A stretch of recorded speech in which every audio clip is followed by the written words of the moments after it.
Bonjour à tous, merci pour votre invitation à venir dans ce si joli pays. Je suis vraiment ravie d'être parmi vous. Alors comme Fabrice l'a dit, je vais vous parler de ce qui constitue mon quotidien, c'est-à-dire la recherche d'autres mondes, ce qui veut dire la recherche de planètes autres que la Terre, autres que les planètes du système solaire. Donc le système solaire, c'est le Soleil, son cortège de planètes, on va revenir dessus tout à l'heure. Et moi, ce que je cherche, c'est des planètes autour d'autres soleils. Et c'est une question qui me passionne et qui passionne de plus en plus les astronomes de manière générale, mais aussi les gens, parce que finalement, depuis que l'homme existe, il se pose la question de savoir s'il est seul. La question se posait de manière pas du tout scientifique pendant très longtemps. Maintenant, on peut la poser de manière scientifique. Donc, la question qui est derrière, la recherche des autres mondes, c'est aussi la question de savoir si la vie peut exister ailleurs. Alors, je vais essayer de vous parler un petit peu de tout ça. Alors, je suis assez bavarde, donc il faudra effectivement me prévenir peut-être au bout de 3 quarts d'heure, 1 heure. Et s'il y a des choses que je dis qui ne sont pas claires, vous levez la main, j'espère que je vois, ou alors vous dites quelque chose, et j'essaierai de vous répondre. Si c'est des choses importantes qui vous font rater le fil, c'est dommage sinon. Alors, comme je vous disais, la question de l'existence d'autres mondes est une question qui a été posée depuis très très longtemps, depuis des siècles. Mais les avis étaient plutôt de nature philosophique, c'est-à-dire qu'il n'y avait pas de base scientifique pouvoir y répondre. Est-ce qu'il existe des terres autres que la nôtre quelque part? C'est une question qui est finalement assez compliquée. Et la plupart des scientifiques, des savants, disons, parce qu'à l'époque il ne s'agissait pas que des scientifiques, les philosophes étaient très mélangés aux scientifiques, la plupart pensaient qu'il n'y en avait pas d'autres en fait. Il y avait quand même Épicure, que je vous montre ici, qui disait « Les mondes, eux aussi, sont illimités en nombre, ceux qui sont semblables aux nôtres comme ceux qui sont dissemblables. » Alors Épicure, lui, en fait, quand il disait « aussi », il parlait des atomes, parce qu'il y avait 2 courants de pensée à l'époque de l'Antiquité. Il y avait des gens qui voyaient le monde comme fait d'atomes et les autres comme quelque chose, on ne sait pas bien quoi, mais pas des atomes. Et Épicure était un petit peu une exception en pensant qu'il pouvait y avoir d'autres mondes.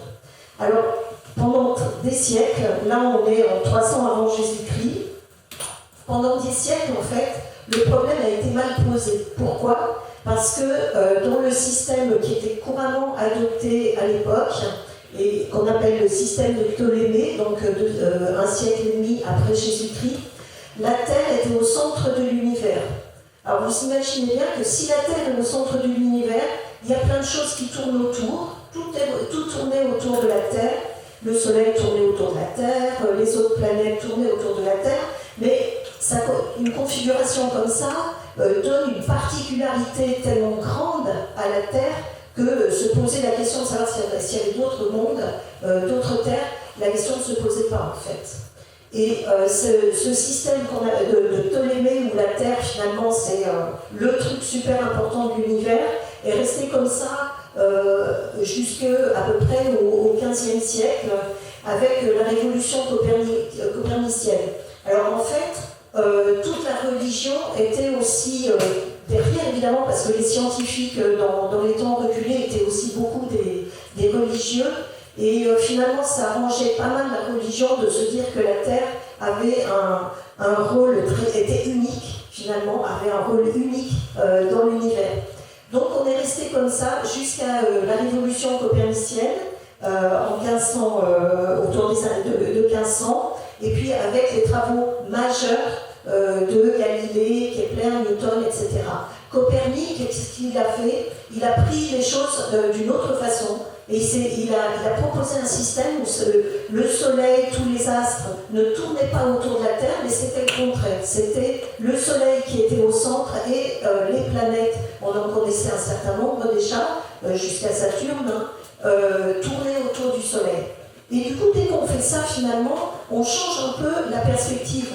Au lieu de donner à la Terre un rôle unique, très très particulier, et bien la Terre se retrouve à l'état de planète, et finalement il y en a déjà d'autres autour du Soleil. Et donc ça, en réalisant qu'il y avait aussi d'autres étoiles dans le ciel, et que le Soleil était une étoile, ben finalement on pouvait commencer à se poser la question, est-ce qu'il y a d'autres planètes autour des autres étoiles?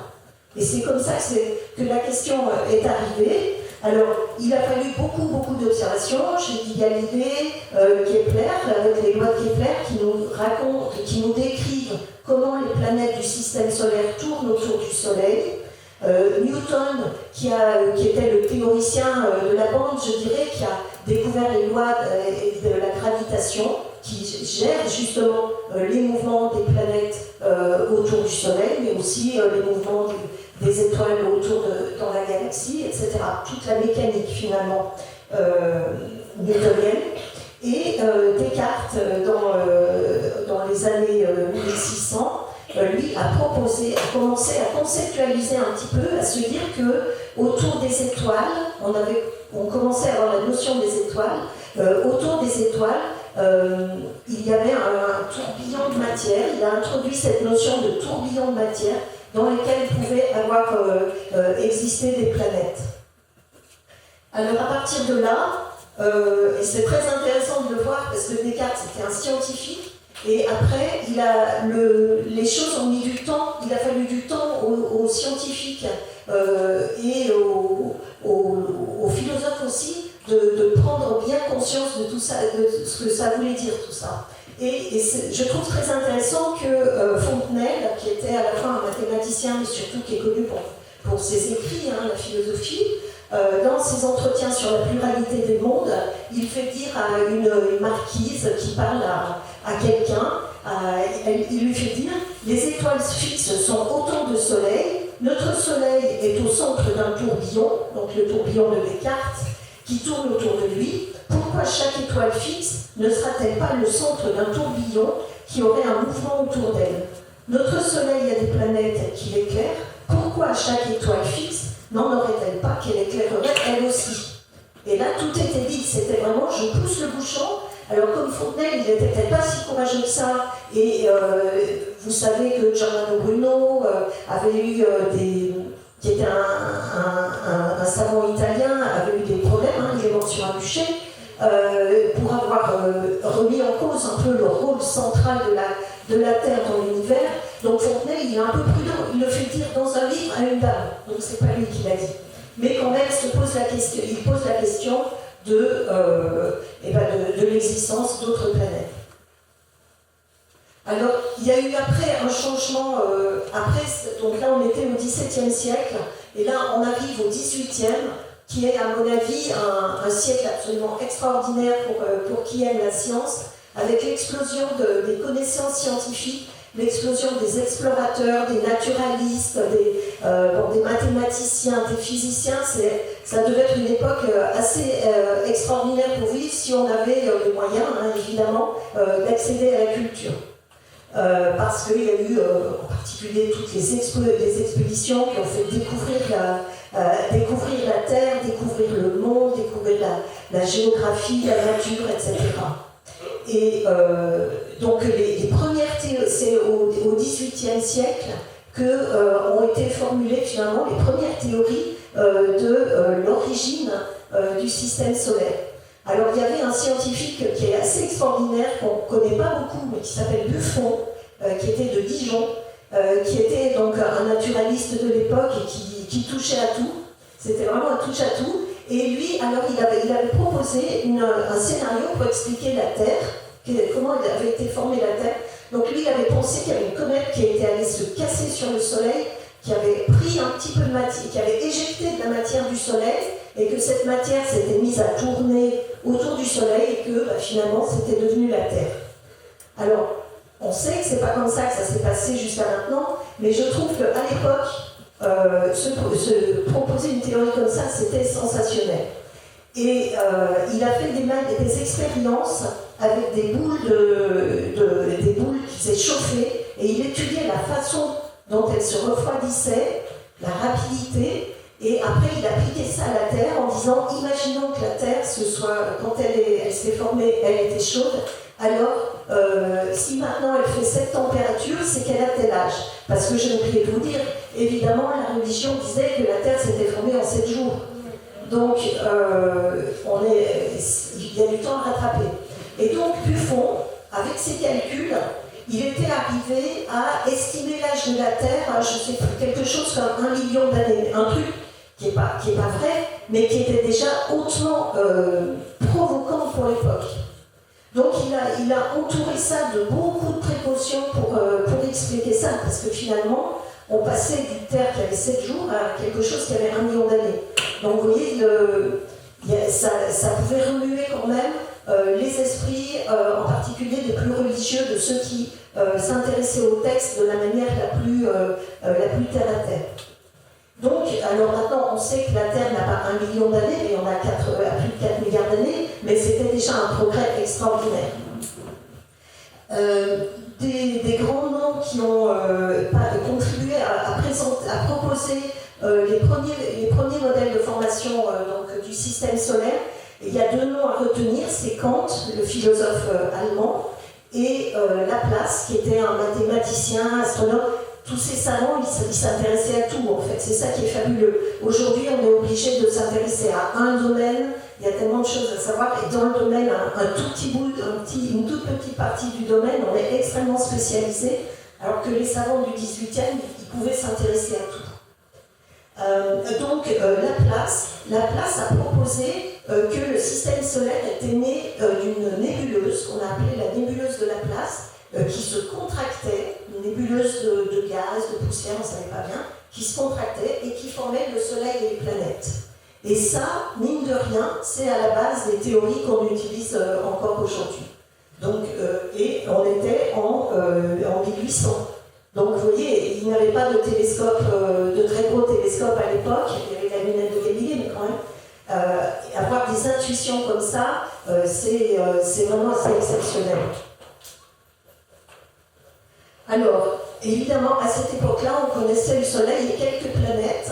Aujourd'hui, on sait que le système solaire est constitué du Soleil que vous voyez en bas à gauche. Donc, il y a une gigantesque boule de gaz très très chaud, avec à l'intérieur des réactions thermonucléaires qui vont chauffer. Hein. Et nous, ce qu'on voit du Soleil, c'est la partie extérieure, c'est une petite peau d'orange qu'on appelle la photosphère, ce qui nous envoie de la lumière, les photons, et qui sont à peu près à 6000 degrés, alors que la température à l'intérieur du Soleil est plutôt autour de 10 millions de degrés. Le Soleil est entouré de planètes. Alors, vous avez les 4 petites planètes que je ne sais même pas si vous arrivez à les voir. Mercure, qui est tout près du Soleil, qui tourne en 110 jours autour du Soleil. Vénus, qui est un petit peu une sœur de la Terre.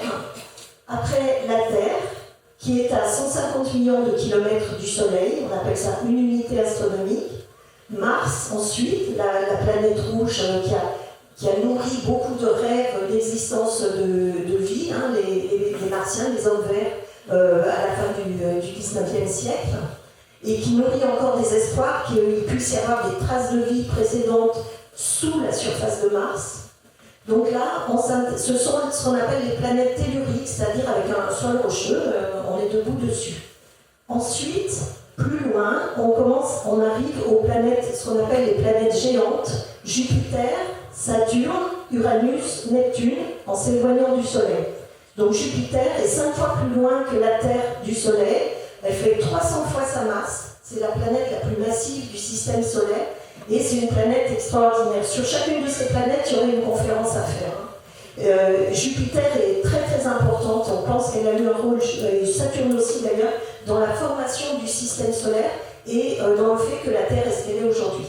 Donc 300 fois la masse de la Terre, essentiellement une planète de gaz, même si on pense qu'à l'intérieur de Jupiter, il y a un noyau solide qui fait à peu près 10 fois la masse de la Terre. Et donc après, Jupiter, Saturne, qui est très reconnaissable à ses anneaux, Uranus et Neptune, qui sont des géantes glacées. Donc ça, c'est notre système solaire. Il y a aussi, bien sûr, les comètes, les astéroïdes, les étoiles filantes qu'on voit en été. Donc ça, maintenant, on connaît bien. Et Mais la question qui se pose depuis le XXe siècle, disons, au début du XXe siècle, on a compris un peu comment les objets étaient situés dans l'univers.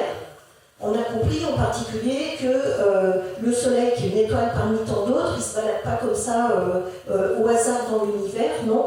Il est à l'intérieur de ce qu'on appelle une galaxie. Les galaxies ont été découvertes dans les années 20. Dans une galaxie que l'on voit ici, qu'on appelle aussi la Voie lactée. La Voie lactée, c'est cette galaxie, en gros, c'est l'image qu'on en a, et le Soleil occupe un tout petit point dans la galaxie.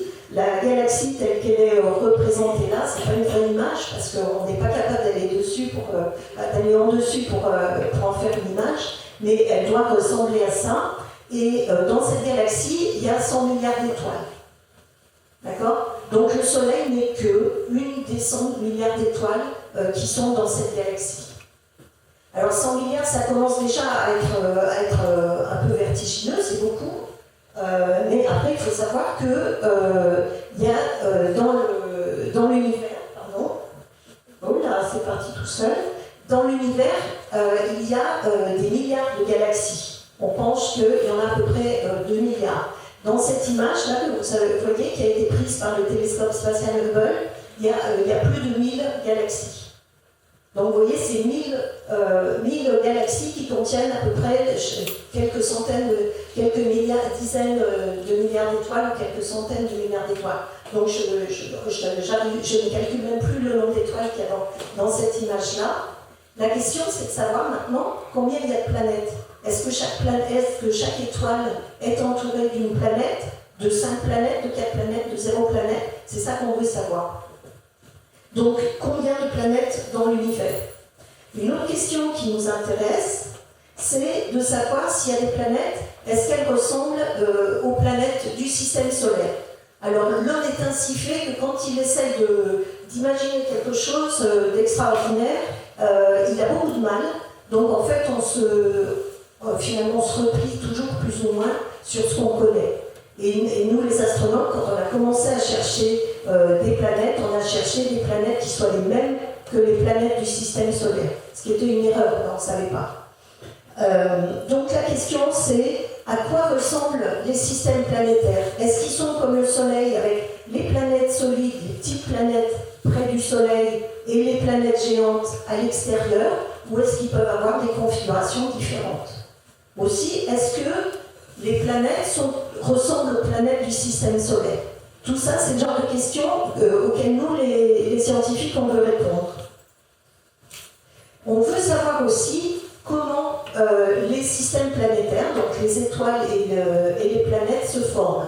On sait en gros que les étoiles et les planètes, elles viennent de ce qu'on appelle le milieu interstellaire. Les nuages moléculaires, c'est des gros nuages de poussière et de gaz qui sont entre les étoiles. Entre les étoiles, c'est pas du vide, il y a plein de poussière, il y a surtout beaucoup de gaz. Et il y a quelquefois des concentrations de gaz, comme on voit ici, ça ce sont les nuages d'Orion, qui contiennent, dans lesquels des étoiles sont en train de se former. Et quand je dis des étoiles, c'est aussi des systèmes planétaires. Donc en fait, on voudrait savoir comment, à partir de ce gaz d'Orion, par exemple, des petites poussières qu'il y a, les poussières, elles sont plus petites qu'un micromètre. Donc c'est beaucoup plus petit que des grains de sable.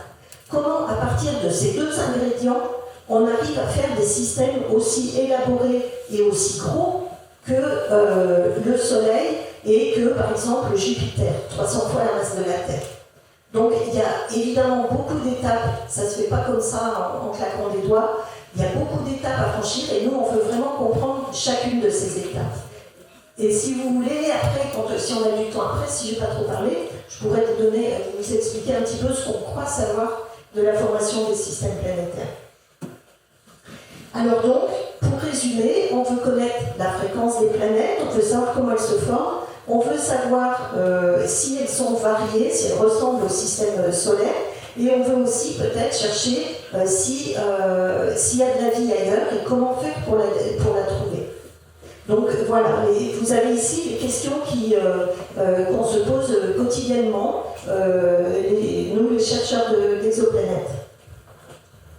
Alors, il a été compris très tôt que, même si on en avait très envie, voir une planète directement, quand on voit une étoile dans le ciel, ce serait très difficile.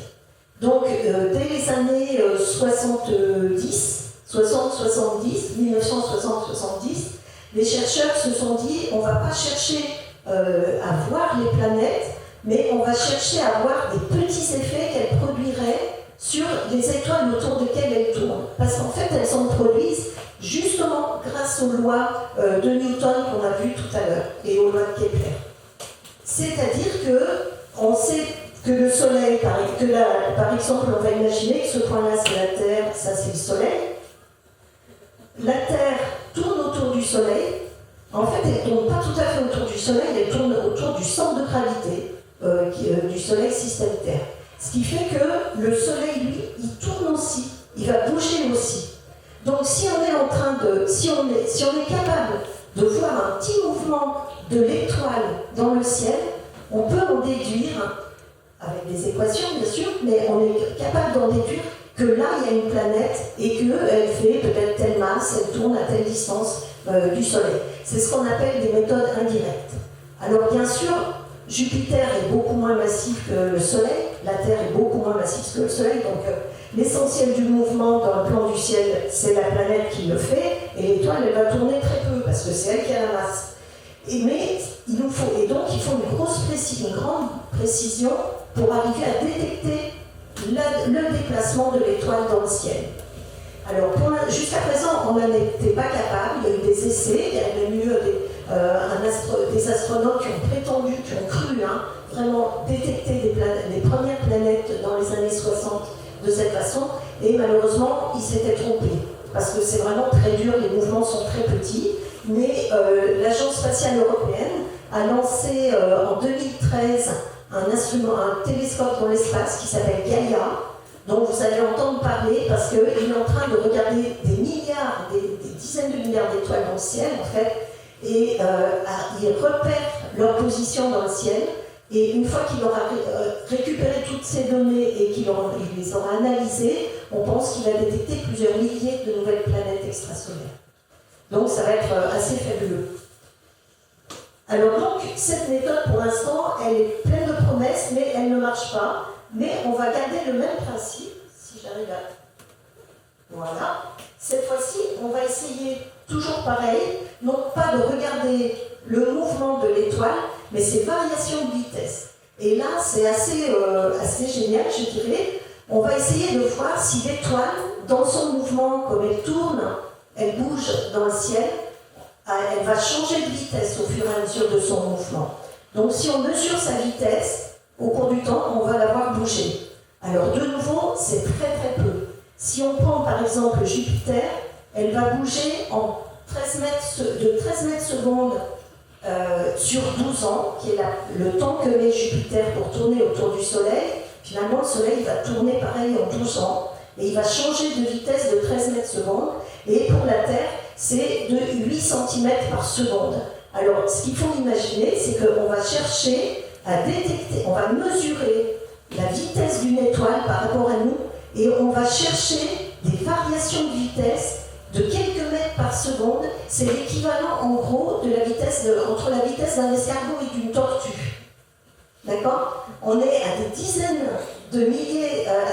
d'années-lumière de ces étoiles, et on prétend être capable de détecter des mouvements d'une étoile. Pour la Terre, je vous dis, c'est entre une tortue et un escargot, en vitesse, en termes de vitesse, et pour Jupiter qui est plus massif, donc qui fait bouger plus le Soleil, c'est en gros la vitesse d'un chat.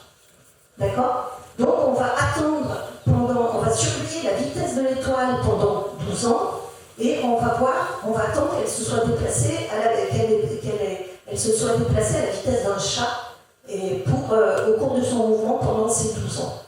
Et tout à l'heure, je vous disais que les astronomes cherchaient toujours un petit peu où on a la lumière, en fait. Et les premiers astronomes qui cherchaient des exoplanètes, ils ont voulu chercher des équivalents à Jupiter par cette méthode autour d'autres étoiles que le Soleil. Mais vous voyez, le problème, c'est que Jupiter tourne en 12 ans. Donc il fallait être capable d'aller au télescope pendant 12 années de suite, faire toujours la même mesure, mesurer la vitesse de l'étoile par rapport à nous. Il fallait supposer que les instruments n'aient pas bougé, tout ça n'ait pas évolué, et ils se sont cassés les dents là-dessus. Et moi je me souviens, j'allais beaucoup à cette époque-là, dans les années 80, au télescope Canada-France-Hawaï, qui est un télescope absolument merveilleux à Hawaï, à 4000 mètres d'altitude. Et il y avait un astronome canadien, Bruce Campbell, qui venait chaque fois pour essayer de mesurer la vitesse de une ou deux étoiles. Il avait quelques étoiles favorites et il mesurait 3-4 fois par an ses vitesses. Et au bout de quelques années, ça n'a plus marché parce que les instruments souvent ne vivent pas 12 ans, tout bêtement. Et le pauvre, il a abandonné l'astronomie alors que c'était trop bête, quoi. Elles existent, les planètes. Le seul truc, c'est que c'est trop long pour les détecter avec cette méthode-là. Donc, cette méthode, quand même, ça a été la méthode qui a permis de détecter la première planète autour d'une étoile comme le Soleil. Mais la différence par rapport à ce que faisait mon collègue Bruce Campbell dans les années 80, là il s'agit de ces 10 ans après, c'était que les planètes qui ont été trouvées, c'est des planètes de la masse de Jupiter, mais qui sont beaucoup plus près, qui sont 100 fois plus près du Soleil, de leur étoile, que ne l'est Jupiter. Et donc, comme qui dit plus près, dit qu'elle tourne plus vite. Comme elle est plus près, il s'agit de 51 Pégase B, elle tourne en 4 jours autour du Soleil, alors que Jupiter tourne en 12 ans. Et mes collègues Michel Mayor et Didier Queloz, qui ont eu le prix Nobel il y a 2 ans pour cette découverte, pour cette courbe que vous voyez là, en fait, ils cherchaient autre chose. Ils cherchaient des naines brunes, des corps plus massifs. Et ils sont tombés sur cette figure-là, sur cette courbe-là, ils ont dit, mais c'est pas possible, c'est une planète. Et ça a soulevé au début beaucoup de suspicions, disons, de doutes, parce que personne ne s'attendait à avoir une planète de la taille de Jupiter aussi près de son étoile. Et en fait, 51 Pégase B, qui est donc la première... Alors, 51 Pégase, c'est le nom de l'étoile, et les planètes, on les appelle B, C, D, E, etc. C'est pas très poétique, mais B, c'est la première qui a été trouvée, C, la deuxième, etc. Pour l'instant, on n'a pas de système qui nous amènerait jusqu'à Z, donc on n'a pas de souci. Mais donc, les gens se sont dit, mais c'est pas possible, qu'est-ce qu'elle fait là, 51 Pégase B? Et ça a été, parce qu'on sait qu'une planète aussi massive que Jupiter n'a pas pu se former juste si près du Soleil, tout simplement parce qu'il n'y a pas assez de matière pour le faire. Dans la fameuse nébuleuse de Laplace, il n'y a pas assez de matière. Il faut aller loin, il faut aller à ce qu'on appelle au-delà de la ligne de glace, c'est-à-dire là où l'eau commence est sous forme de glace. Et donc c'est à quelques fois la distance, à peu près où est Jupiter actuellement. Donc la question c'était qu'est-ce qu'elle fait là, cette planète? Et maintenant il y a des théories qui expliquent, peut-être je reviendrai dessus tout à l'heure, qui expliquent que la planète elle s'est vraisemblablement formée loin, enfin à la même distance en gros que Jupiter, et qu'ensuite elle a migré vers l'étoile, soit par interaction avec le disque dans lequel elle s'est formée, soit parce qu'elle a été chahutée par une autre planète. Et elle aurait été poussée comme ça. Donc, première planète détectée de manière indirecte autour d'une étoile comme le Soleil, c'est déjà une surprise, elle ne ressemble pas à une planète du système solaire. Moi, ça me paraît très intéressant parce que déjà, ça nous montre que jusqu'à présent, on pensait les systèmes planétaires comme des répliques du système solaire, et finalement, c'est pas du tout, c'est pas ça. La nature aime la diversité. Alors, vous avez sur la gauche ici l'image de la découverte de 51 Pégase B, et sur la droite, il y a une image d'une autre planète qui a été découverte, cette fois-ci plus récemment. Et en fait, ce que vous voyez, c'est ce que j'ai essayé de vous montrer, c'est la précision. Depuis 1995, les gens se sont jetés à la recherche des fameuses exoplanètes, planètes extrasolaires, et on construit des instruments qui sont devenus de plus en plus précis. L'instrument qui a permis de détecter 51 Pégase B et d'avoir le prix Nobel est un instrument qui est, on peut le dire, a été installé à l'Observatoire de Haute-Provence, à Saint-Michel, donc sur le territoire français, et pas aux États-Unis. On dit souvent que la science se fait aux États-Unis, tout ça, non, elle peut se faire en Europe et elle peut aussi se faire en France. Donc depuis 1995, les instruments ont été améliorés et maintenant on est capable de détecter des variations de vitesse des étoiles 100 fois plus faibles en gros que ce qu'on était capable de détecter en 1995. Alors qu'est-ce que ça fait? Ça fait qu'au lieu d'être capable de détecter des planètes de la masse de Jupiter, on est maintenant capable de détecter des planètes de la masse de la Terre, c'est-à-dire 300 fois moins massives. Elles sont toujours très près de leur étoile. Hein. Vous voyez, 0,05 unités astronomiques, c'est 1/20 de la distance de la Terre au Soleil. Donc elles sont encore très très proches. Parce que, évidemment, pour détecter une planète comme la Terre, il faut attendre un an. Et l'amplitude va être petite, donc ça sera plus difficile. Alors, quand cette planète-là, autour de Proxima du Centaure, c'est l'étoile la plus proche de nous, du système solaire. Elle est à peu près 4 années-lumière. C'est-à-dire qu'il faut 4 ans à la lumière pour y aller, 4 ans pour revenir quand elle nous envoie la lumière. Quand cette planète a été détectée, voilà ce qu'on a pu voir dans les journaux. Alors, je montre régulièrement ces images parce que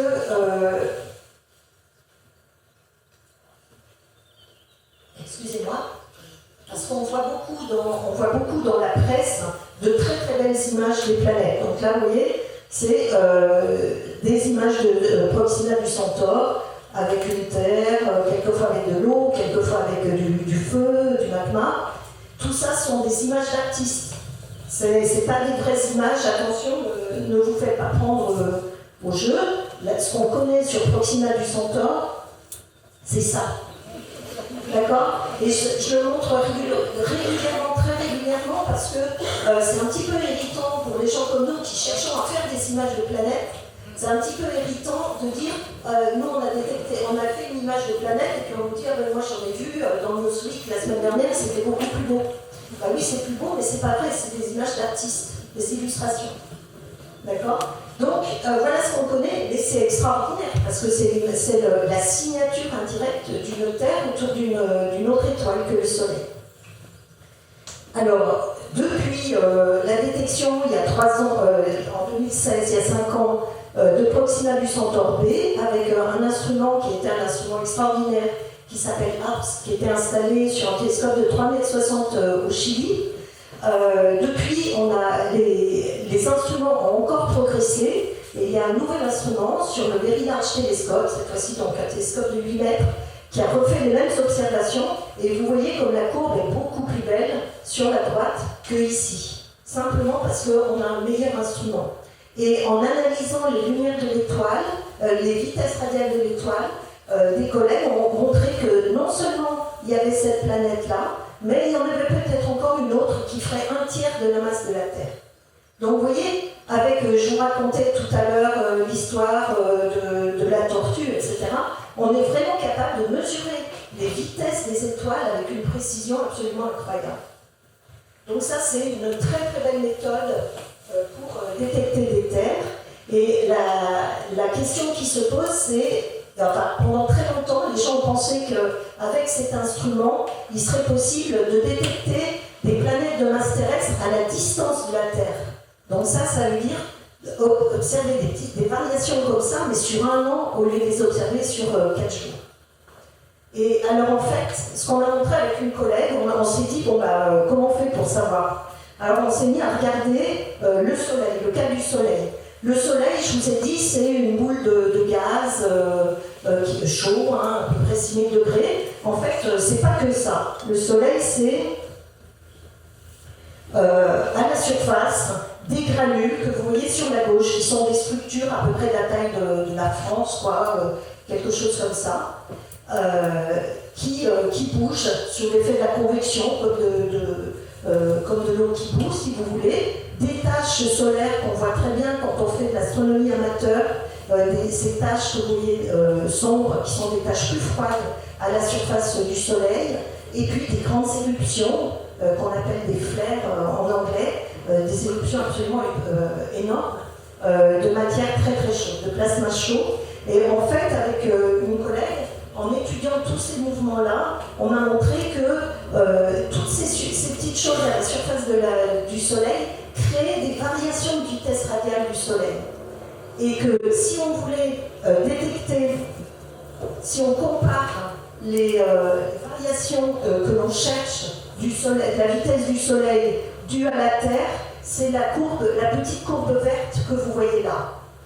Donc en fait, on est pollué par toute l'activité solaire, toute l'activité du Soleil, les taches, la granulation, et il faut arriver à l'enlever, à corriger, comme on dit, si on veut avoir une chance un jour de détecter les petites variations de la courbe verte que vous voyez là. Donc ça, c'est un résultat qu'on a obtenu il y a une dizaine d'années, qui évidemment a beaucoup déçu les gens parce que ça a un peu touché l'optimisme ambiant, si vous voulez. Mais et ça a poussé quand même les chercheurs à essayer de faire ce qu'on appelle la correction de l'activité stellaire pour essayer de détecter ce qu'on appelle les jumelles de la Terre, des jumelles à la distance de la Terre, de la masse de la Terre. On n'y est pas encore. Il faut pas. Je ne sais pas si on y arrivera un jour, mais il y a beaucoup de travail à faire si on veut y arriver. Alors j'ai passé à une autre méthode qui est une méthode un peu sympa parce que très très simple. Il s'agit de se dire, je regarde une étoile, je mesure sa lumière, et puis si j'ai la chance qu'une planète passe devant, elle va créer le trou que vous voyez là, un petit trou de lumière. En fait, il y aura une petite éclipse de l'étoile par la planète. Alors, de nouveau, comme la Terre et Jupiter sont beaucoup plus petites que le Soleil, cette éclipse, elle va être petite. Jupiter va changer de 1% la lumière qu'on reçoit d'une étoile comme le Soleil. La Terre, elle changerait de 1 pour 10 000, c'est encore plus petit. Et cette petite variation, elle arrive à chaque fois que la planète passe entre nous et l'étoile. Donc ça va dépendre du temps qu'elle met pour faire un tour d'étoile. Donc de nouveau, Jupiter, on sait, c'est tous les 12 ans, et le phénomène va durer une trentaine d'heures. Pour la Terre, ça se passe tous les ans, puisque la Terre fait un tour du Soleil en un an, mais ça va durer 13 heures. Donc c'est pas beaucoup. Donc vous voyez bien, si on veut avoir des chances de regarder des planètes comme ça, il va falloir trouver des planètes par cette méthode, il va falloir observer beaucoup d'étoiles pour avoir une chance que ça marche. D'autant plus qu'il faut que la planète passe pile poil devant nous. Donc c'est très difficile. Alors la première détection qu'il y a eu a été autour de l'étoile HD 209458, c'est notre nomination des étoiles, c'est pas très poétique.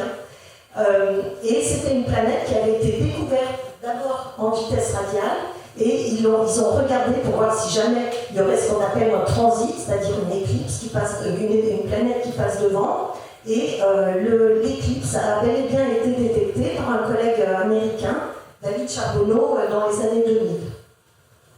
Mais vous voyez bien que cette méthode, pour qu'elle soit efficace, il faut regarder beaucoup d'objets, et il faut avoir les données les meilleures possibles. Donc ça a suscité des observations beaucoup dans le spatial.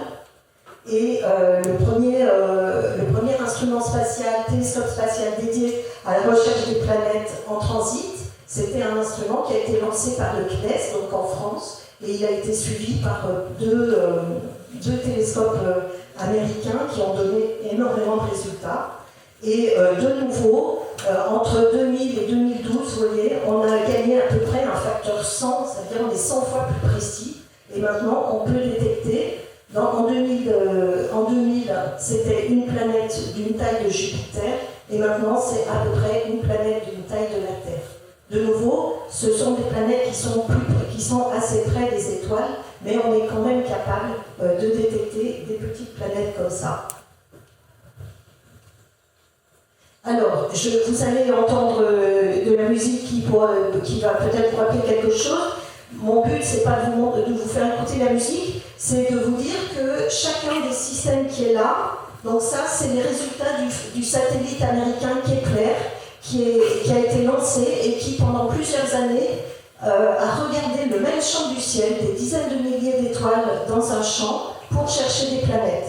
Et chacun des systèmes que vous voyez là, c'est un système planétaire qui a été trouvé. Donc là, par exemple, on a des petites planètes près de l'étoile, on en a des grosses loin, on peut avoir des grosses planètes, on a des petites planètes. Vous voyez l'extraordinaire diversité des systèmes planétaires. Là, vous en avez 1 millier, je crois, qui ont été détectés par des satellites Kepler. Et vous allez voir une petite animation faite par un collègue Dan Fabrici, où vous voyez les planètes tourner. Donc vous voyez avec quel... c'est absolument extraordinaire. Ce sont tous des systèmes planétaires extrasolaires. Et il n'y en a pas un là-dedans qui ressemble au système solaire, je peux vous dire. Donc vous voyez tout ce monde. Donc là, avec cette méthode, donc c'est très bien, la musique n'est pas partie. Avec cette méthode, il y a plus de 3000 planètes finalement qui ont été détectées jusqu'à aujourd'hui. Avec les vitesses radiales, on avait eu à peu près 700. Il y a eu quelques observations au sol aussi, dont un système dont vous avez probablement ou peut-être entendu parler et vu des images. Vous avez une très très belle image là en bas à droite d'un système avec plein de planètes qu'on voit plus ou moins. C'est une image d'artiste, mais ce qui a été détecté dans la réalité, c'est 7 transits sur la même étoile, donc 7 planètes autour de cette étoile, et qui sont toutes à l'intérieur d'ailleurs de l'orbite de Mercure dans le système solaire. Donc un système comme ça, personne n'aurait dit que ça existait avant qu'on l'observe. Alors maintenant, je vais passer à une autre méthode, qui est la méthode qui est celle sur laquelle je travaille le plus, qui est d'essayer de faire l'imagerie des planètes extrasolaires, c'est-à-dire de récupérer vraiment la lumière des planètes, de ne plus regarder les étoiles, mais de regarder les planètes, d'en faire des images. Alors c'est très difficile pour 3 raisons essentiellement. La première, c'est que si les planètes tournent autour des étoiles, mais comme elles sont très très loin, elles vont être très très proches l'une d'elles dans le ciel. Quand on va regarder dans une direction du ciel, on ne va pas faire la différence en gros entre l'étoile et la planète. Alors par exemple, si on supposait qu'on regardait le Soleil, la Terre et Jupiter depuis 40 années-lumière. Donc 40 années-lumière, c'est ce que nous on appelle la banlieue proche du Soleil. C'est dans une étoile qui n'est pas trop loin, quoi. Donc on imagine qu'on est un observateur dans un autre système et qu'on regarde, qu'on essaie de détecter, de faire une image de la Terre ou de Jupiter autour du Soleil. La distance entre le Soleil et la Terre, elle est de 0,1 degré, de 0,1 seconde, pardon. 0,1 seconde, ça ne vous dit rien, mais en gros, c'est la qualité d'image qu'il faudrait pour que quelqu'un qui est disons, à Bastia, et qui, disons, je suis à Bastia, et quelqu'un est à Bonifacio, et essaye de voir mes 2 yeux, pas un seul œil, les 2. C'est-à-dire qu'il est capable de faire la différence entre mon œil droit et mon œil gauche. C'est ça la précision qu'il faut pour arriver à détecter, à séparer, on dit, l'image de la Terre et de l'image du Soleil. Pour Jupiter, qui est 5 fois plus loin, ça va être plus facile. Disons qu'il faudrait que quelqu'un qui est à Bastia puisse séparer mes 2 yeux. C'est quand même pas facile. Et moi, je suis là. Donc, vous voyez, on a un problème de ce qu'on appelle résolution spatiale. On a aussi un problème de contraste. Jupiter est 100 millions de fois moins brillante que le Soleil. Donc, en fait, quand on va regarder, quand on va regarder dans la direction là-bas, on va voir le Soleil et on ne va pas voir Jupiter. Pour la Terre, c'est encore pire, elle est plusieurs milliards de fois moins brillante que le Soleil. Donc, en fait, une analogie que je donne parfois, parce que bon, on fait dans Grenoble, mais là j'ai quand même pris un phare qui se situe en Corse, mais c'est comme si on avait un phare sur la côte ouest au bout de la Bretagne, qu'à 1 mètre du phare, on mette un petit grain de poussière et que depuis Grenoble, on essaie de voir le grain de poussière à côté du phare. C'est à peu près la même difficulté. Et c'est pas rien. Alors ça nous donne 2 difficultés. Et il y en a une troisième, qui n'est pas des moindres, c'est que la lumière qui nous arrive sur Terre, elle traverse l'atmosphère. L'atmosphère de la Terre, elle est très importante pour nous, puisqu'elle permet la vie, mais pour nous, pour les astronautes, c'est un petit peu une catastrophe. Parce que les rayons nous provenant des étoiles, de tous les astres, en fait, quand ils traversent l'atmosphère, ils vont être déviés. Ils vont être déviés une fois dans un sens, une fois dans l'autre, etc. Comme ça. Ce qui fait que, une fois que ça arrive sur Terre, dès qu'on va l'observer avec un télescope suffisamment grand, disons plus de 50 cm, on ne va pas voir un point, une tache ponctuelle de l'étoile, on va voir une tache. Et là vous avez observé avec le Very Large Telescope, donc les meilleurs télescopes au monde, au Chili, un télescope de lunettes. Je vous ai mis l'image d'une tache que donnerait par exemple, si on observait le Soleil de loin, on aurait cette tache-là, et vous voyez que la Terre et Jupiter sont en plein dans la tache. Donc le brouillage de l'atmosphère, par le brouillage des images par l'atmosphère, pour nous, c'est vraiment un très très gros problème. Et c'est d'ailleurs à cause de ça que les astronomes dans les années 60 s'étaient dit on n'y arrivera pas. On n'arrivera pas à faire des images de planètes, on n'est pas capable. Il faut corriger de l'atmosphère. Pour corriger de l'atmosphère, soit on va dans l'espace, mais il faut mettre des très gros télescopes dans l'espace, de très grande taille, et ça on ne savait pas faire, soit on va passer aux méthodes indirectes qu'on a vues ensemble jusqu'à maintenant. Et ce n'est que depuis les années 90 qu'on est capable de corriger les perturbations de l'atmosphère. Alors en fait, ce sont des méthodes d'optique adaptative, de correction. On analyse en temps réel les perturbations de l'atmosphère et on les corrige.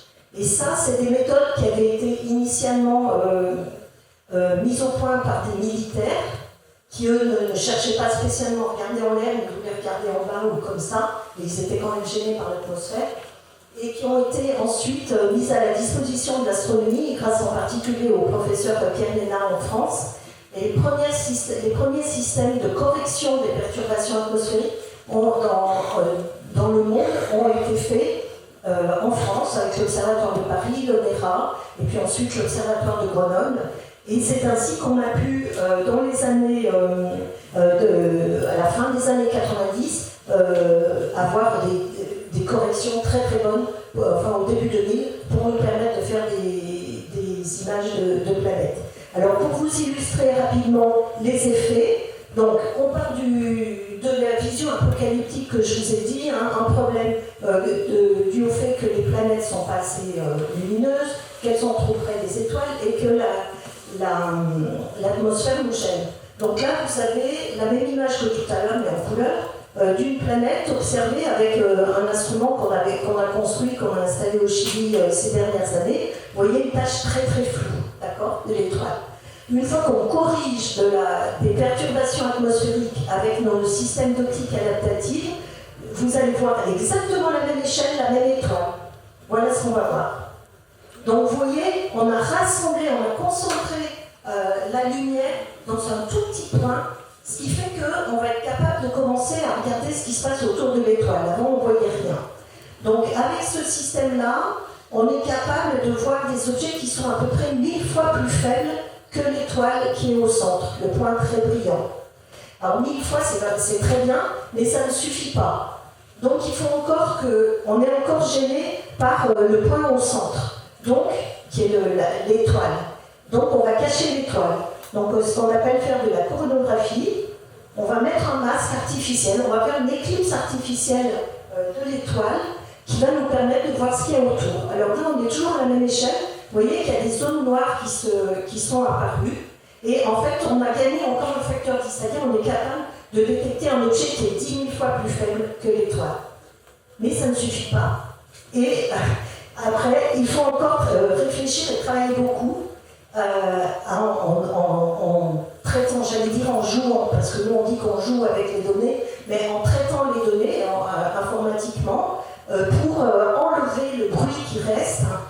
C'est ce qu'on appelle de manière plus professionnelle du data processing, en utilisant des méthodes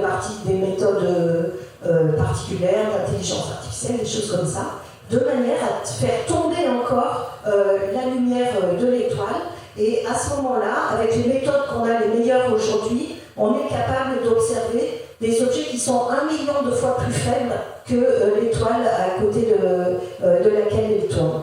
Donc ça y est, c'est bon, ça nous permet, 1 million, c'est en gros, ça nous permet d'observer les premières exoplanètes en imagerie directe. Alors voilà donc les premières images d'exoplanètes en imagerie directe qu'on avait réalisées en 2004 avec un des télescopes que vous voyez là, qui s'appelle NAO, l'Observatoire européen austral possède plusieurs télescopes au Chili. Les meilleurs télescopes qu'il a actuellement, ce sont 4 télescopes de 8 mètres de diamètre. C'est vraiment les télescopes les meilleurs au monde, hein, je dirais avec les instruments les meilleurs au monde. Donc avec un de ces télescopes, on avait installé un instrument qui nous a permis de faire les premières images de planètes.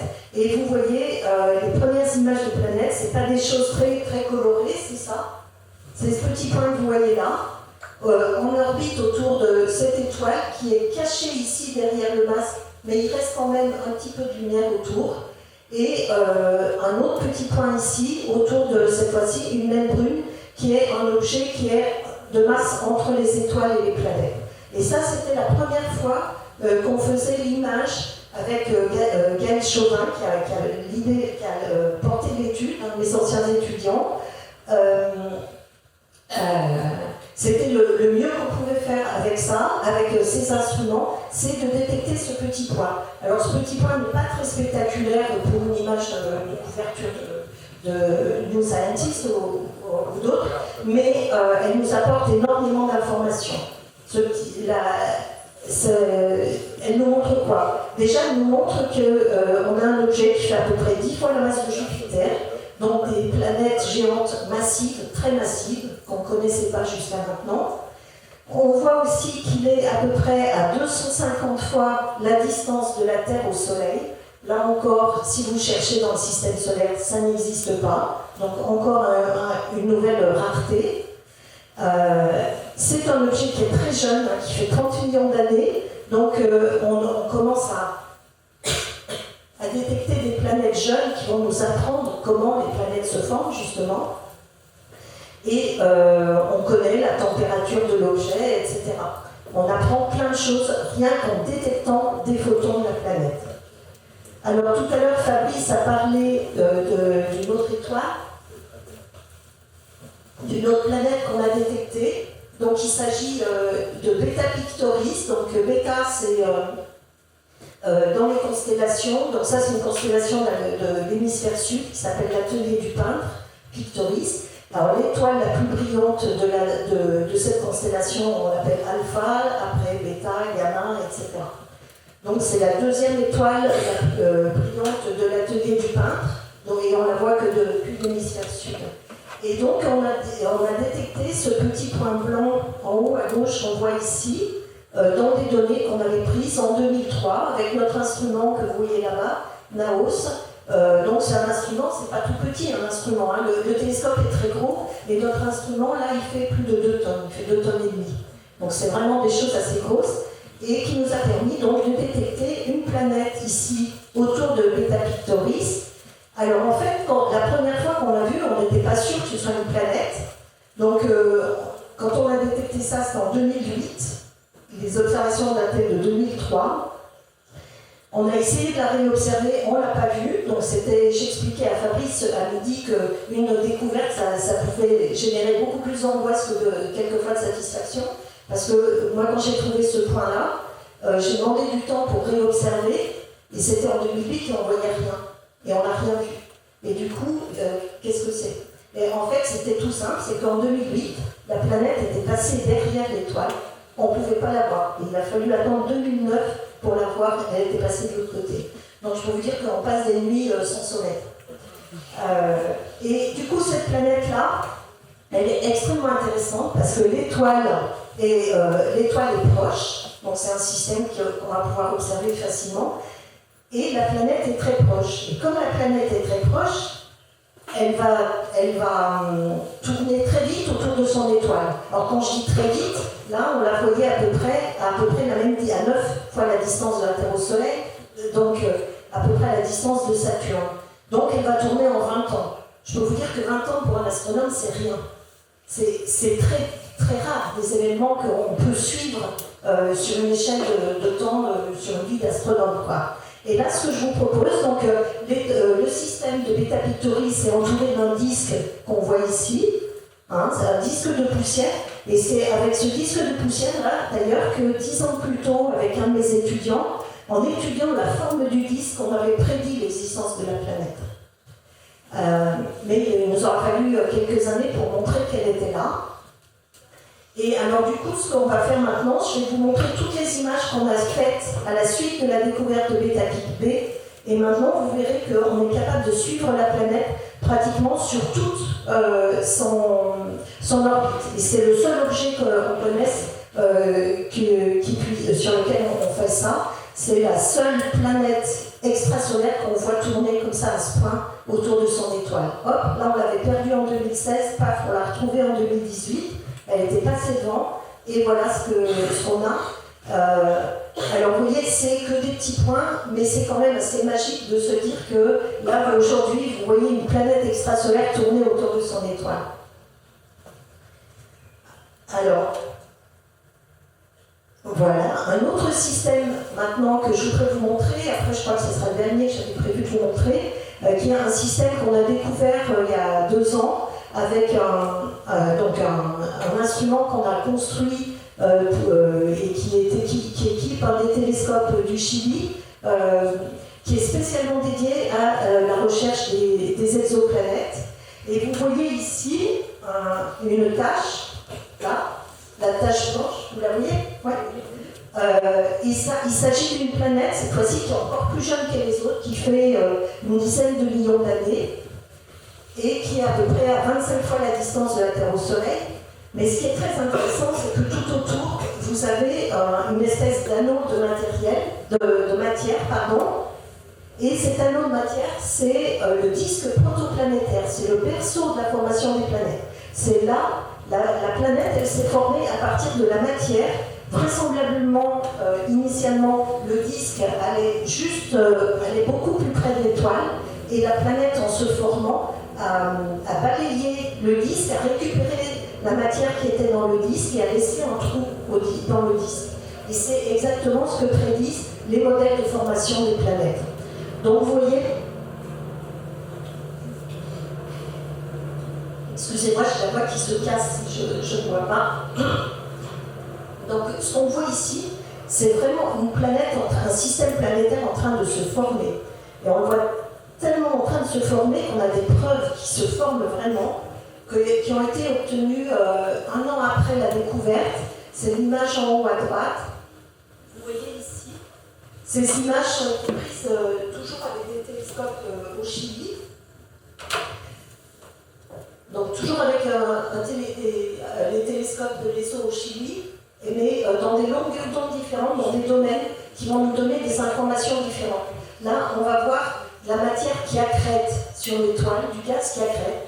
Vous voyez notre planète, elle est ici, et si on l'observe dans ce système-là, ça veut dire qu'il y a encore du gaz qui est en train de tomber dessus. Ça veut dire que, comme le prédisent finalement les scénarios de formation des géants, c'est-à-dire qu'on a un cœur solide et le gaz qui va être tellement solide qu'il va attirer le gaz pour former la planète géante, et bien là, ce qu'on voit, c'est que la planète est en train d'accréter du gaz. Une surprise qu'il y a eu avec ces observations, c'est qu'il y en a un deuxième là. En fait, ça veut dire qu'il y a une deuxième planète dans le système, elle est quelque part ici, et avec le mode d'analyse qu'on avait, la première fois, on ne l'a pas vue. Parce qu'en fait, on était gêné par la poussière qui est autour. Et c'est simplement parce que là, la technique qui est là ne visualise pas la poussière qu'on a pu détecter celle-là.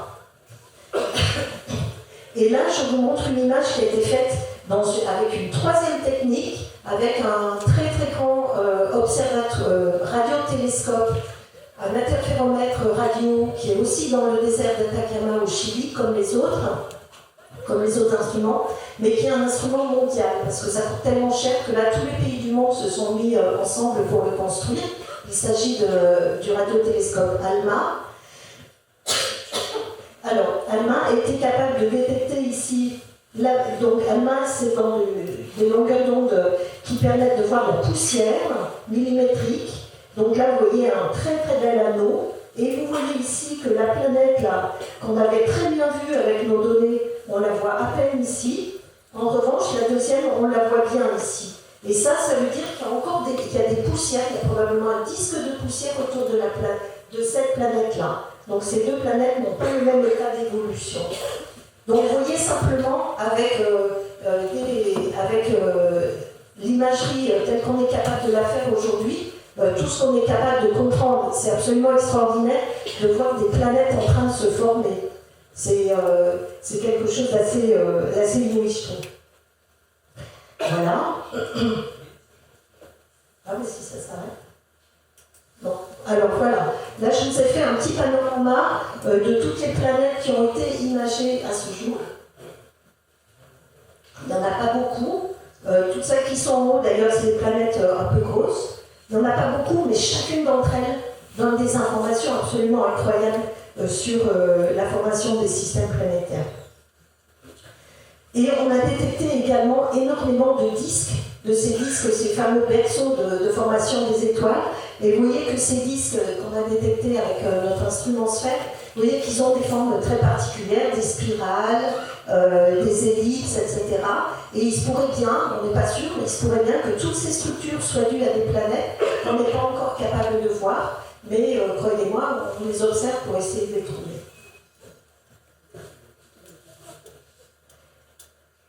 Alors, jusqu'où ira-t-on en imagerie? Notre objectif final, notre objectif, c'est de détecter un jour des équivalents de Terre.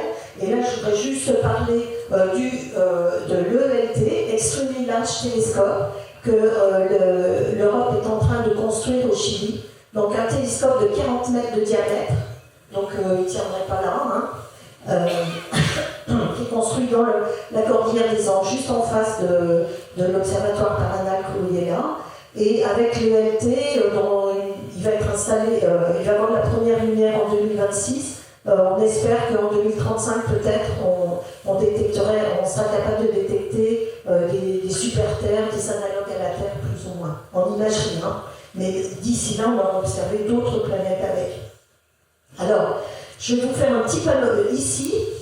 C'est le seul diagramme que je vous montre, en gros. C'est le diagramme de toutes les planètes qui ont été détectées jusqu'à maintenant. Il y en a à peu près 5000, qui ont été détectées en fonction de leur distance à l'étoile et de la masse. Ce qu'on voit, c'est qu'il y a des tas ici, et chaque tas représente des classes de planètes. Par exemple, ici, là, ce sont les planètes qui sont très près de l'étoile. Comme 51 Pégase B, qu'on a vu au début, c'est ce qu'on appelle des Jupiters chauds. C'est des objets de la masse de Jupiter très près de l'étoile. Donc des Jupiters chauds, des super-terres, c'est-à-dire des planètes qui font plusieurs fois la masse de la Terre, donc qui n'existent pas dans le système solaire, il n'y a pas d'équivalent. Des Jupiters chauds, il n'y a pas d'équivalent dans le système solaire. Et les géantes massives qu'on observe en imagerie, il n'y a pas d'équivalent dans le système solaire. Et en fait, quand vous regardez les planètes du système solaire, Mercure, Vénus, la Terre, Mars, Jupiter, Saturne, Uranus, Neptune, vous voyez qu'on n'est pas capable encore de détecter des planètes qui ressemblent aux planètes du système solaire. On n'en a pas trouvé, c'est pas parce qu'elles n'existent pas, ça veut dire qu'on n'est pas capable de les détecter. Donc si vous entendez dire le système solaire est absolument unique, non, on n'en sait rien. Mais tout ceci pour vous dire que petit 1, la nature, comme je l'ai dit tout à l'heure, aime bien la diversité, parce que finalement, on a trouvé des planètes qui n'ont pas d'équivalent dans le système solaire. Et petit 2, il faut encore qu'on travaille beaucoup pour trouver des analogues au système solaire, c'est-à-dire des planètes de plus petite masse et souvent plus loin. Alors je ne sais pas combien de temps il nous reste. 10 minutes pour la question de la vie, par exemple. Alors attends, je vais passer. Alors ça je vais passer du coup. Hop. Hop. C'est dommage. Alors. D'accord. Ceci pour vous dire, parce que c'est important pour la question de la vie, quand on observe ces planètes, on sait qu'on n'ira jamais dessus. Donc si on veut savoir de quoi elles sont faites, il faut regarder depuis la Terre, en gros. Et donc, il faut étudier l'atmosphère de ces planètes. Donc, il y a deux choses. On peut étudier l'intérieur des planètes, mais j'ai passé, je ne vous montrerai pas. Mais on va surtout avoir envie d'étudier l'atmosphère des planètes pour y chercher peut-être des signes de vie. Alors, jusqu'à présent, il y a eu énormément d'efforts qui ont été faits, notamment avec le télescope spatial, pour détecter, pour étudier, pour savoir ce qu'il y a dans les atmosphères.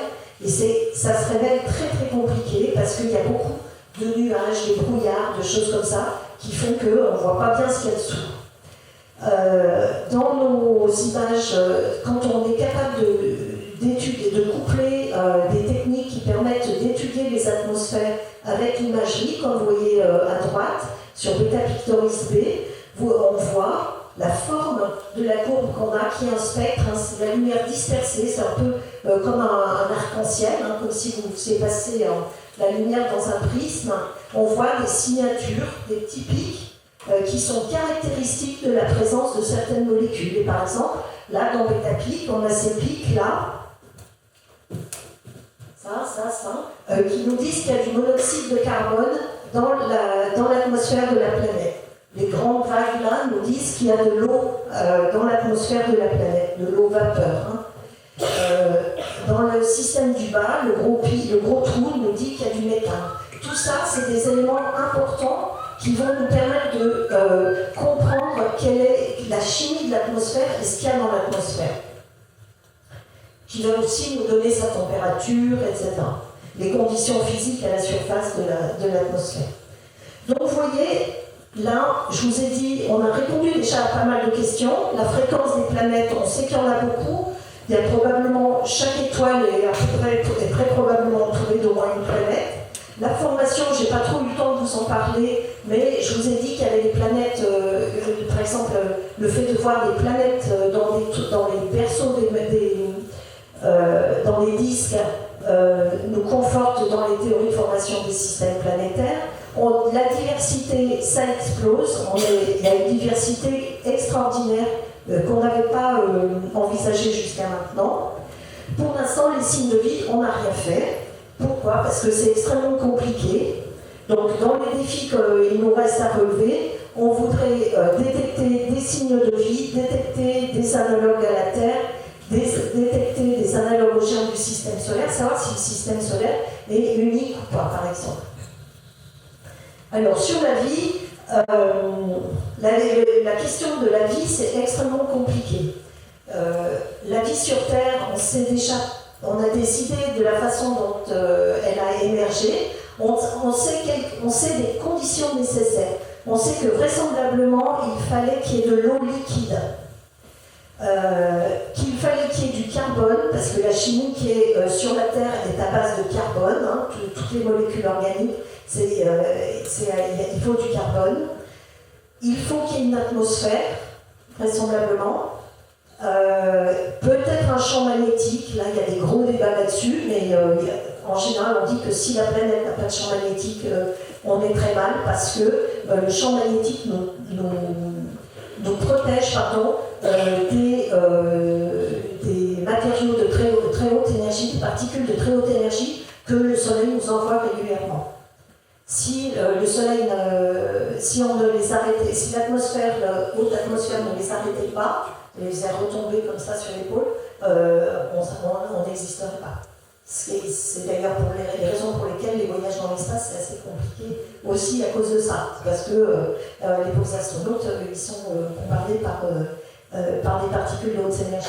Donc il faut beaucoup de choses. On n'est pas sûr de connaître encore toutes les conditions nécessaires à la vie, mais vraisemblablement, il faut être sur une planète solide, il faut une atmosphère favorable. Il ne faut pas une atmosphère, par exemple, comme Vénus, qui est une atmosphère avec certes épaisse, abondante, mais c'est des nuages d'acide, donc ça, on n'en veut pas pour la vie. Donc quand on dit que Vénus est une sœur de la Terre, c'est une sœur, mais jusqu'à une certaine limite. On sait qu'il n'y aurait pas de vie dessus.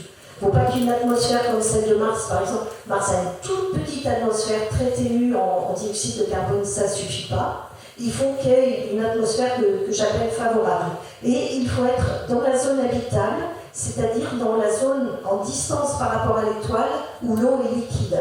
Si on est trop près, l'eau va être sous forme de vapeur. Si on est trop loin, elle va être sous forme de glace.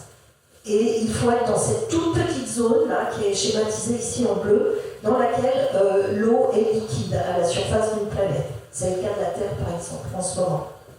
Donc, vous voyez, ça fait pas mal de conditions déjà à réunir, plus celles dont je parlais tout à l'heure, de l'existence éventuellement d'une atmosphère, d'un magnétisme, etc. Donc, les exobiologistes qui étudient ces choses-là, ils ne sont pas toujours tous d'accord d'ailleurs sur les conditions nécessaires qu'il faut, et au moins, celles-là ils sont d'accord, les autres après le champ magnétique, tout ça, ça dépend des gens, ça dépend des modèles, etc. Donc on n'est pas encore sûr de ça. Du point de vue de l'astronome, pour nous, il faut qu'on ait les bonnes étoiles, ça veut dire qu'elles ne soient pas trop chaudes et pas trop froides. Les étoiles comme trop chaudes, elles vont avoir un petit souci, c'est qu'elles vont évoluer très très vite, elles vont mourir, exploser très très vite avant que la vie ait eu le temps de vraisemblablement se développer. Donc, si elles sont trop froides, les étoiles très froides, elles sont souvent accompagnées de jets de matière, d'activité encore pire que ce que je vous ai montré là tout à l'heure sur le Soleil. Donc c'est de l'activité très intense, très énergétique, qui va être a priori, là aussi il y a des débats, mais qui risque d'être de gêner beaucoup la création d'une atmosphère stable. Donc ça c'est compliqué. Donc pas trop chaude ni trop froide, en gros comme l'atmosphère du Soleil. Il faut qu'elle soit calme, qu'elle soit relativement stable, c'est-à-dire qu'elle soit peu active. Là, on a une belle boucle solaire. Il ne faut pas qu'il y en ait trop comme ça parce que c'est extrêmement destructeur. Donc, on en est là à se dire quelles étoiles, on sait maintenant à peu près quelles étoiles on peut regarder. Maintenant, il faut trouver les bonnes planètes. Alors, trouver des planètes solides de la taille de la Terre, par exemple, dans la zone habitable, on n'en a pas encore trouvé vraiment autour des étoiles de type solaire. On en a trouvé un certain nombre, mais sur les étoiles très froides, mais par exemple dans les étoiles de type solaire, on n'en a pas trouvé. Alors ensuite, une fois qu'on aura trouvé, là je reprenais les conditions nécessaires à la vie, donc j'en ai déjà parlé. Et pour après chercher des signes de vie, comme je vous ai dit, on va le faire en ce qu'on appelle spectroscopie, ce que je vous ai montré tout à l'heure, c'est donc étudier les composés chimiques présents dans les atmosphères des planètes. Et du coup, si on regarde en analogie avec ce qu'on connaît du système solaire, sur Mars, je vous ai dit, on a une atmosphère avec du dioxyde de carbone. Sur la Terre, on a de l'eau, on a du dioxyde de carbone, et on a de l'ozone. Donc ça, c'est intéressant. Sur Vénus, on n'a que du CO2, que du dioxyde de carbone. Donc vous voyez, par analogie, on se dirait, si on veut découvrir quelque chose qui est une atmosphère un peu comme l'atmosphère de la Terre, il nous faudrait de l'eau, de l'ozone et du dioxyde de carbone. Mais ça, c'est quand on se dit on veut chercher de nouveau quelque chose qui ressemble à l'atmosphère de la vie sur Terre. Or, c'est pas si simple que ça, parce que par exemple, de l'oxygène sur la Terre, il n'y en a pas eu tout le temps, par exemple. On sait que l'atmosphère de la Terre a beaucoup évolué au cours du temps. J'ai pas le temps de vous montrer, non, je sais pas. Mais ça a évolué au cours du temps. Donc en fait, conceptuellement, c'est très compliqué de se dire comment on va chercher des signes de vie. Le plus simple, c'est qu'on va chercher des choses qui ressemblent à la Terre, mais il se pourrait très bien qu'on passe à côté d'autres choses. Donc, il y a des exobiologistes qui essayent de reconstituer les conditions dans l'atmosphère primitive de la Terre pour voir s'il y a d'autres choses qui pourraient émerger et quelle signature spectroscopique ça pourrait donner, mais on n'en est qu'au balbutiement. Donc, il y a énormément de travail à faire là-dessus. Et même si, par exemple, on trouvait un jour une atmosphère qui ressemble à celle de la Terre, est-ce que ça veut dire qu'il y a vraiment de la vie dedans? C'est pas si simple que ça. Parce qu'il peut y avoir d'autres réactions chimiques, abiotiques, qui peut-être pourraient produire ces éléments-là aussi. Donc c'est une histoire très compliquée. Je voudrais finir simplement là, par vous montrer le futur, les projets futurs qu'on a pour détecter les exoplanètes. Je ne vais pas tous vous les raconter. Beaucoup de projets spatiaux, dont deux gros projets de l'Agence spatiale européenne, le projet Plateau qui va partir en 2025-2026, qui va chercher des milliers de transits de planètes, de super-Terre et de Terre. Le projet Ariel de l'Agence spatiale européenne qui va partir en 2028, qui va faire la spectroscopie des super-Terres. Quand je dis les super-Terres, donc c'est des planètes qui font quelquefois entre 2 et 5, 6 fois la masse de la Terre. Le projet, dont vous avez probablement entendu parler, du successeur du télescope spatial Hubble, qui s'appelle James Webb Space Telescope, qui va être lancé dans quelques mois, à l'automne, qui lui va aussi étudier les atmosphères des planètes et peut-être en détecter d'autres. Les nouveaux instruments qu'on a construits pour le Very Large Telescope au Chili, dans la Cordillère des Andes, notre Extremely Large Telescope, vraiment sur lequel on met énormément d'espoir et qui aura sa première lumière en 2026. Et on espère, avec les techniques qu'on développe aujourd'hui, on espère être capable de les appliquer un jour sur ce télescope, ce monstre, pour pouvoir faire des images et de l'étude spectroscopique des super-Terres. Et puis aussi tout plein de projets au sol que je n'ai pas le temps de vous décrire. Juste là, quand même, au milieu, c'est notre très belle, le plus beau. C'est le télescope Canada-France-Hawaï, qui est sur un pic à 4300 mètres d'altitude à Hawaï. Vous avez les nuages en dessous, et c'est aussi un très très beau site. Ça c'était, voilà. Et pour terminer, donc le futur à 2035 probablement, la NASA est en train d'étudier deux concepts d'instruments qui nous permettraient de faire des images d'exoplanètes, peut-être les premiers, notamment avec ABEX, pour chercher les premiers signes de vie sur des exoplanètes. Mais il faudrait, je pense qu'on ait beaucoup avancé quand même sur qu'est-ce que c'est que les signes de vie qu'on cherche. Et bien voilà, j'espère vous avoir convaincu que c'est une science très intéressante et le plus intéressant est à venir.